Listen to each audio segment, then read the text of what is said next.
Hey Internet, so today's topic will be on failure. We'll start off with engineering studies and move on to my life. And then we'll end with some psychological impacts and quotes. Right, so engineering studies. Yeah, I've failed papers. So the key thing about failing is have the growth mindset and growth mentality. So don't have this negative mentality of like, oh, I failed, I can't do it, I quit.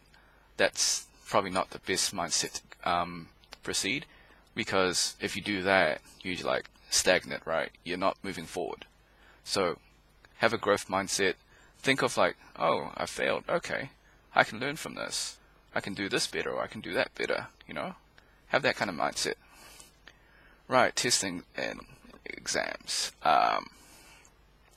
So if you get a fail grade on your test, that's okay because you still got the exam to make up for it.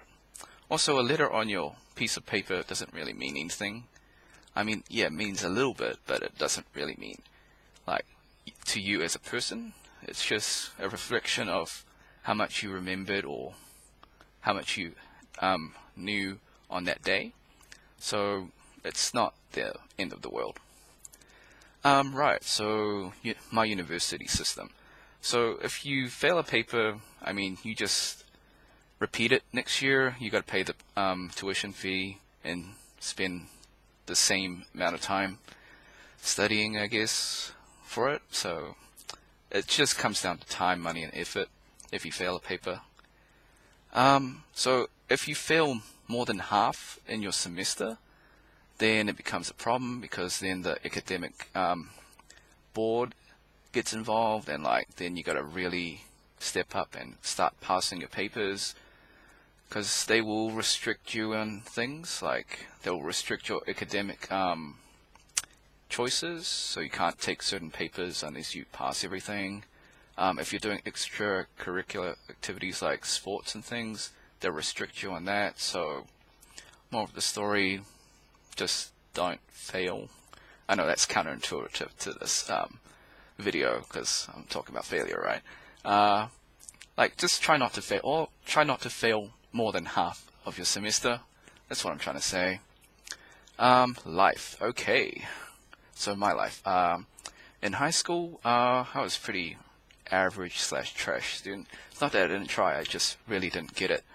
In high school, I did pretty badly in math. Well, so I couldn't get into calculus, but I managed to get into stats. Stats really didn't help me at all. Physics, yeah, I failed twice, so that's why I made that if you're bad at maths and physics video, there's still a hope. There is still hope. You can still be an engineer if you're bad at both. Yeah, so pre-trade, I did a course like pre-apprenticeship, so you spend like 1 year doing a pre-apprenticeship course. I passed most of it, which was great, but there was this one paper that I failed in it, and the head of the department, like, literally just took me to the side, and what he said was, "Hey, Suman, you've failed so badly that I don't think you'll ever be an engineer." Like, that was pretty sad. But I didn't take it to heart. Okay, so career failure. You see me smiling. It's actually funny stories. So first apprenticeship ever, I've got fired after 3 days. So the boss basically like was testing me for 3 days, and he's like, so after 3 days he said, "Yeah, you're not good enough to be my apprentice, so I'm gonna have to let you go." Fair enough. I reckon that's too short of a time to assess someone, but that was his call.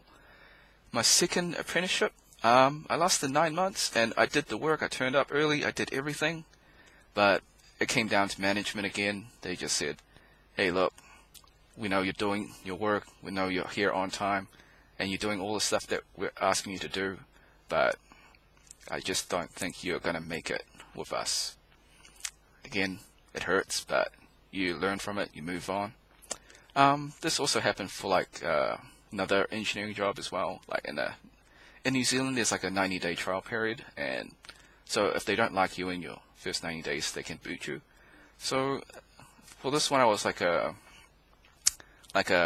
machinist kind of thing. Yeah, same reasons, but so after 3 months, they said, yeah, we just can't take you on, man. You're just not quite there yet, and we just don't want to invest our resources into you. So those are my career failures. Hopefully I can recover from those. Right, relationship failures, for me, it's not that bad. Like, you can't really have a relationship failure if you don't have a relationship. I guess I could say, I asked out different women, they all said no, or they've said I've got a boyfriend, so I guess that's a relationship failure / rejection.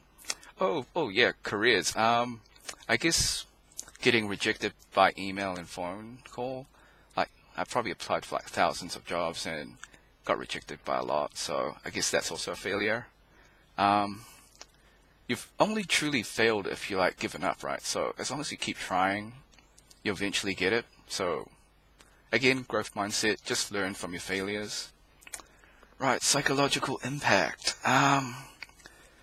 So like me, I'm sure you've failed consecutively or multiple times. Main thing is just don't be like, don't be depressed. I know, easier said than done, right? Main thing is just always aim forward, always aim to grow. Like, sorry. So if you're having that moment where you're like working hard and you're not getting the results, okay, I know the cliche quote of work smarter, not harder, but sometimes you got to work hard as well, right? So you're going to have that Rock Lee moment. And for those of you who don't know who Rock Lee is, he's a fictional character in the Naruto universe. So he doesn't have any special talents, but he works really hard. So if you search up Rock Lee Believe in Yourself, there's this moment where he trains, but he trips on his skipping rope and he smashes his face onto a rock. So the moral of the story was that his mentor was secretly watching him train. And the mentor told him is that perseverance is the key, and that you only truly failed if you stop believing. So you got to believe in yourself. Right, quotes. So in Pursuit of Happiness, Will Smith plays Chris Gardner, and he says that if you got a dream that's worth protecting, you got to fight for it. Also, I guess this is another Naruto. The main protagonist of Naruto is Naruto Uzumaki. So, like with the careers, just because they called me a failure, it gives me a reason to prove them wrong. Okay, I think that's it. Yep. Thanks for watching. Do the YouTube thing. Like, subscribe, share, ring the bell, comment. Until next time, see ya.